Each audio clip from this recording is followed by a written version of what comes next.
Assalamualaikum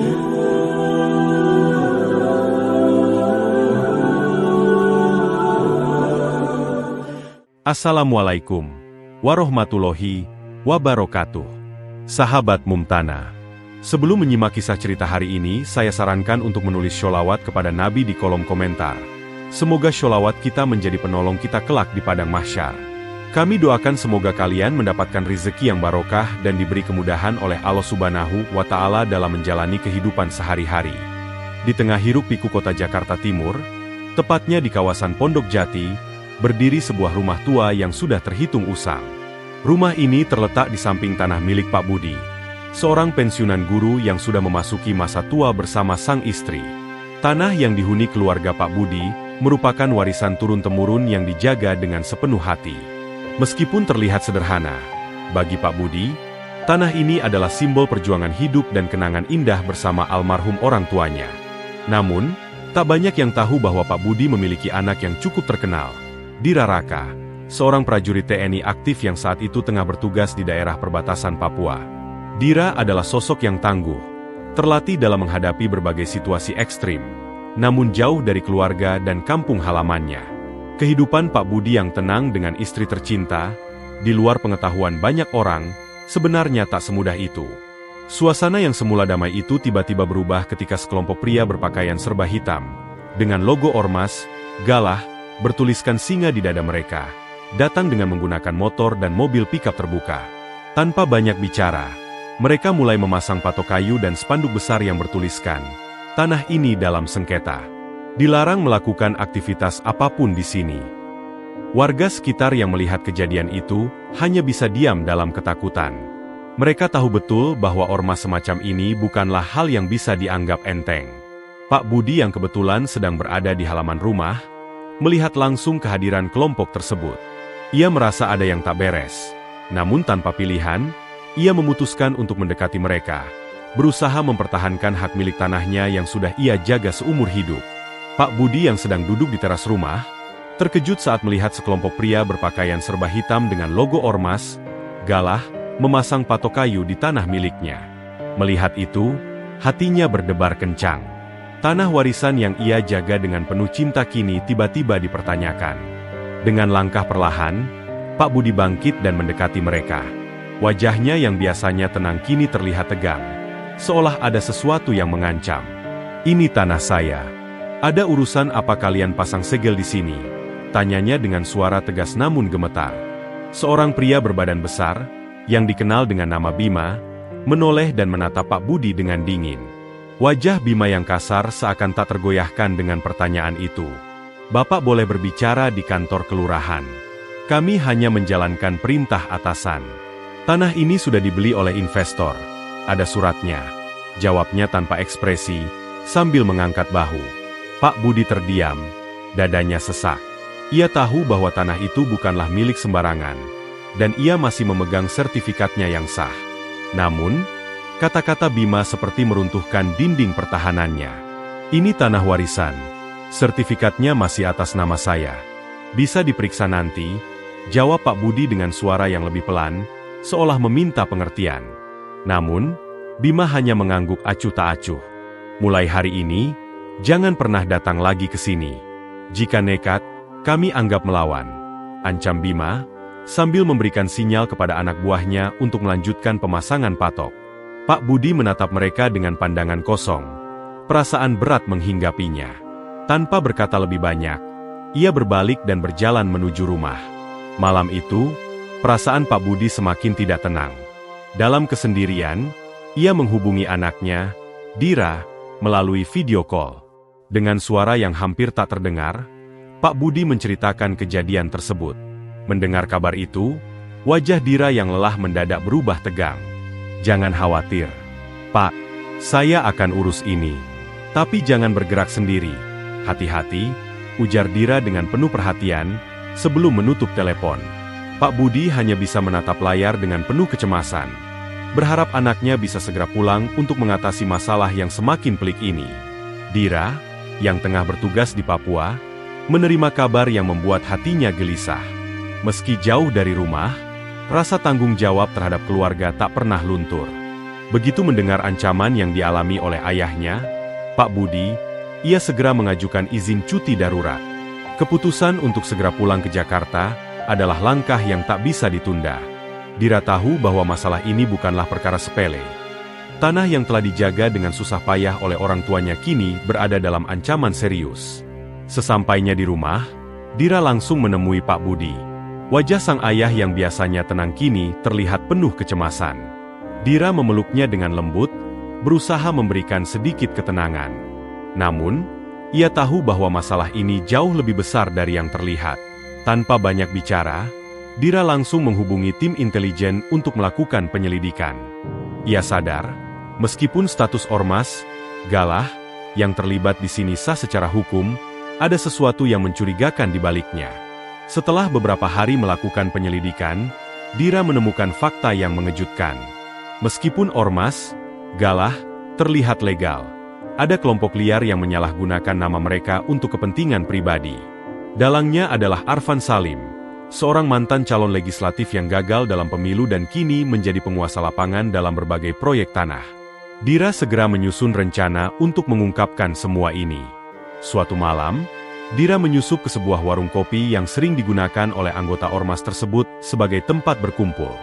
Di sana, ia mendengar percakapan yang mengungkapkan semuanya. Tanah itu strategis. Tinggal tekan saja orang tua itu. Kalau bandel, kita hajar dengan surat mediasi, kata salah satu anggota ormas dengan suara rendah, namun jelas. Dira mendengarkan dengan seksama, memastikan setiap kata yang diucapkan, karena informasi ini akan menjadi kunci untuk melawan mereka.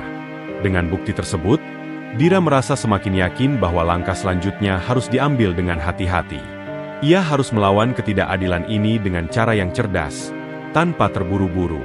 Keputusan untuk menghadapi Arfan Salim dan ormas, Galah, bukanlah langkah yang mudah. Tetapi Dira tahu bahwa keluarganya dan banyak orang lain yang terancam jika ia tidak bertindak. Keesokan harinya, Dira tak membuang waktu. Dengan membawa dokumen-dokumen yang menunjukkan kepemilikan sah atas tanah tersebut, ia menuju kantor kelurahan.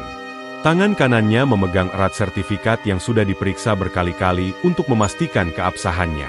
Setibanya di kantor kelurahan, suasana terasa berat. Ruangan itu dipenuhi dengan bau kertas dan catatan yang sudah berdebu. Dira langsung mendekati meja kepala kelurahan yang tengah sibuk memeriksa beberapa dokumen. "Pak, saya datang untuk memperjelas masalah tanah di Pondok Jati. Ini sertifikat sah atas nama ayah saya," ujar Dira, menunjukkan dokumen yang dimaksud dengan tegas. Kepala kelurahan yang lebih tua menatap Dira sekilas, lalu memandang sertifikat itu dengan hati-hati. Setelah beberapa saat, ia menghela napas panjang dan mengangkat bahu. "Saya tidak bisa berbuat apa-apa, Pak. Kalau Bapak ingin, laporkan ke wali kota. Tapi ormas itu punya backing yang kuat. Mereka bukan sembarang kelompok," jawabnya pelan, dengan nada yang hampir putus asa. Dira menatapnya dengan mata penuh keteguhan. "Lalu, bagaimana dengan hukum yang seharusnya berlaku? Apakah kami harus diam karena mereka memiliki kekuasaan?" ujarnya dengan suara yang lebih lantang, menuntut kejelasan. Kepala kelurahan itu terdiam, tampak bingung dan cemas. "Saya hanya bisa memberi saran, Pak. Saya tidak ingin terlibat lebih jauh," tambahnya, seolah memberikan batasan yang jelas. Dira merasakan kekecewaan yang mendalam, namun ia tidak menyerah. Hatinya semakin panas, namun ia tahu jika langkah ini gagal, ia harus membawa masalah ini ke tingkat yang lebih tinggi. "Jika hukum di sini tidak bisa berjalan, saya akan buat masalah ini menjadi masalah nasional," tegas Dira. Kata-katanya menggema di ruangan itu, membekas dalam benak kepala kelurahan yang tampaknya sudah pasrah dengan ketidakadilan yang menggerogoti sistem tersebut. Dira meninggalkan kantor dengan rasa frustrasi, namun ia tidak merasa kalah. Ia tahu, perjalanannya masih panjang, dan keadilan harus tetap diperjuangkan. Pagi harinya, situasi semakin memanas. Dira mendengar kabar bahwa ormas, Galah, sudah mengetahui langkah yang ia ambil. Di sebuah ruang rapat, Bima, pemimpin ormas itu, terdengar marah besar.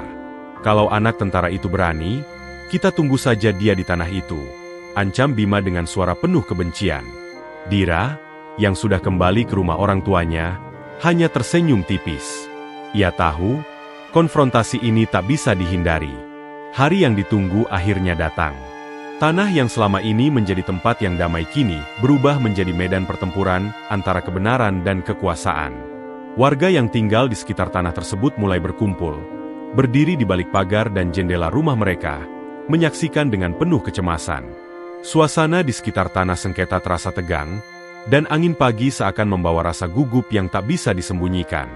Di satu sisi, ada kekuatan yang tak terukur. Di sisi lain, ada seorang anak yang berani melawan demi hak orang tuanya. Dira datang seorang diri, mengenakan seragam tentara dengan dada tegap dan langkah yang tenang. Di wajahnya, meskipun terlihat tegang, ada keteguhan yang luar biasa. Ia sudah siap menghadapi apapun yang akan terjadi. Ketika ia mendekat, Bima, pemimpin ormas, Galah, menatapnya dengan senyum sinis yang penuh penghinaan. "Apa yang kamu harap bisa lakukan di sini? Kamu pikir karena kamu tentara, bisa semena-mena mengambil alih tanah ini?" ejek Bima. Namun Dira tidak tergoyahkan. Dengan suara yang datar namun penuh kewibawaan, ia berkata, "Tanah ini milik orang tua saya. Sertifikatnya sah. Kalian tidak punya hak untuk menyegel ini." Dira berdiri tegak di depan Bima, tidak ada sedikit pun rasa gentar dalam dirinya.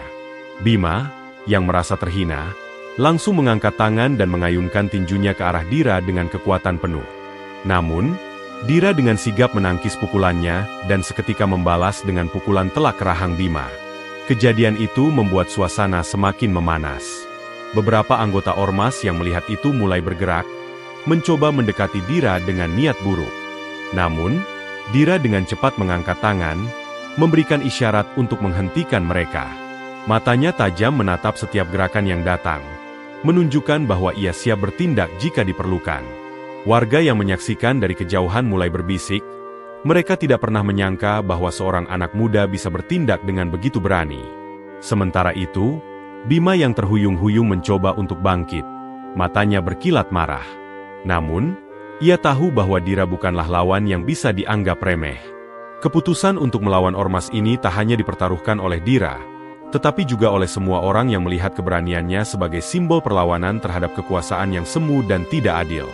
Pertempuran ini tak lagi hanya soal tanah, tetapi tentang prinsip dan keadilan yang harus dipertahankan dengan segala cara. Ketegangan mencapai puncaknya ketika suara sirene mobil patroli mulai terdengar dari kejauhan, memecah kesunyian yang menegangkan di tanah sengketa. Warga yang sebelumnya hanya menyaksikan peristiwa itu dengan rasa cemas kini mulai merasa sedikit lega, mengetahui bahwa bantuan akhirnya datang. Beberapa mobil patroli milik Denpom dan personel dari Intel Kodam Jaya melaju cepat menuju lokasi. Suara mesin yang mendekat membuat ormas, Galah, semakin panik, tidak tahu harus berbuat apa.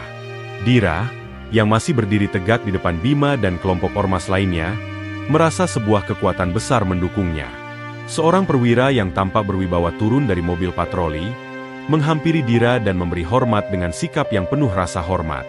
"Kami menerima sinyal gangguan dari lokasi Anda, dan tim sudah siaga penuh.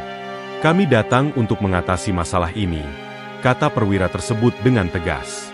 Dira hanya mengangguk, merasa sedikit lega, meskipun ia tahu bahwa ini baru langkah awal untuk mengakhiri ketegangan.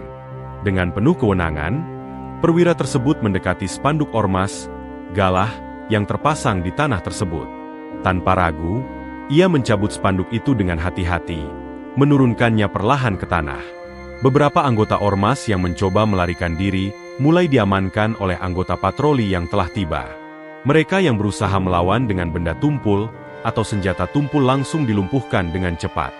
Salah seorang di antaranya yang mencoba menyerang Dira dengan kayu jatuh terpelanting, setelah terkena peluru karet di kakinya, yang membuat suasana semakin mencekam. Dira, yang sejak awal hanya diam memerhatikan, tidak menunjukkan rasa bangga atau kemenangan. Ia berdiri tegak, menatap dengan tegas saat spanduk, Galah, akhirnya jatuh ke tanah. Dalam diamnya, ia merasakan beban yang telah lama terangkat, meski tahu bahwa perjuangan ini belum selesai. Dari kejauhan, Pak Budi hanya bisa menatap anaknya dengan rasa bangga dan haru. Ia merasa, dalam hati yang penuh syukur, bahwa anaknya telah membuktikan sesuatu yang lebih besar dari sekadar pertarungan fisik. Warga yang menyaksikan peristiwa itu mulai bersorak, melepaskan ketegangan yang selama ini mereka tahan. Mereka tidak hanya merasa lega, tetapi juga kagum pada keberanian Dira yang berani berdiri di hadapan ormas yang mereka takuti selama ini. Video perkelahian antara Dira dan Bima segera tersebar luas di media sosial. Berbagai judul sensasional mulai beredar, dengan banyak orang mengagumi aksi heroik Dira yang memperjuangkan tanah warisan orang tuanya. Dira kini menjadi simbol perlawanan terhadap ormas yang menindas. Suara-suara masyarakat mulai terdengar di seluruh Indonesia, dari Jakarta hingga pelosok desa. Di hadapan para pemimpin negara, Dira berdiri tegak dan berkata, keberanian sejati bukan hanya soal fisik, tapi tentang berani bersuara ketika banyak yang memilih diam. Ucapan itu menyentuh hati banyak orang, dan dengan segera, isu tentang ormas, galah, dan kekuasaan yang disalahgunakan mulai menarik perhatian publik. Perubahan besar segera terjadi. Reformasi terhadap ormas dimulai, dan warga yang sebelumnya hidup dalam ketakutan kini mulai berdiri untuk mempertahankan hak mereka. Tanah yang dulu penuh ketegangan kini menjadi simbol keberanian. Angin pagi yang menyapu lembut membawa aroma harapan baru, dan Dira, bersama orang tuanya dan warga sekitar, tahu bahwa kebenaran akhirnya telah menang.